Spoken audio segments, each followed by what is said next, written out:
All of us will remember the 2002 fire season. Years of drought, record temperatures, plenty of fuel. At times it seemed all of America was burning. I'm Walter Cronkite. I'd like you to hear something. Situation. Electricity's out in the entire town, and I may have the only working generator. QSL loud and clear. Do you have any priority messages? They're just two average guys who saw the need and volunteered. All other stations, please stand by. They're radio hams, amateurs, giving of their own time and spending their own money, trying to help out when and where America needs it most. Not just at wildfires, but at earthquakes, hurricanes, tornadoes. Just one tornado now, the other one died. At floods, at any disaster. Hams belonging to amateur radio's emergency groups were called out on September 11th when America came under attack. Cell phone and landline circuits were jammed and virtually useless, but dozens of radio amateurs helped the police and fire departments and other emergency services maintain communications in New York, Pennsylvania, and Washington, D.C. Their country asked, and they responded without reservation. But being a good Samaritan sometimes brings with it a risk. And sometimes it's not just risky, it's downright dangerous. There's a gas leak! Let's go! Turn around and go that way! Gas leak! That's exactly what happened in Colorado in June 2002 on the 137,000-acre Hayman fire. This is rural America out here. You can't always rely on a cell phone and when you need help. It looks like the wind shifted back to the west and or northwest, and it's moving the fire back in this direction. The fire is just right over this ridge here behind me.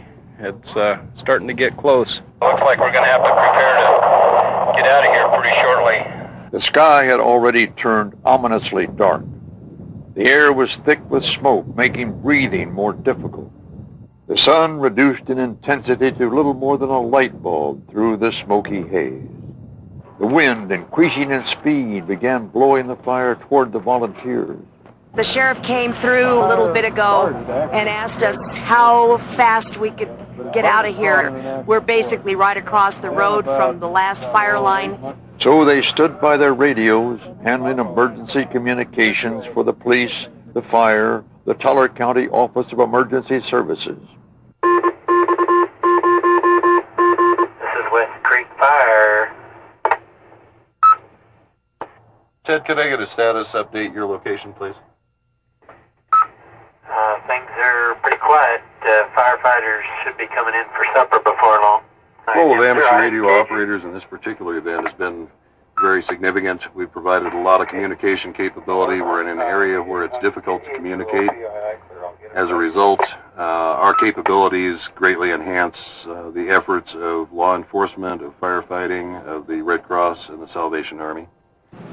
It takes a lot of cheeseburgers to fight a forest fire. Here, sir. Okay. Got it? Thank you. In the end, there was a break in the weather.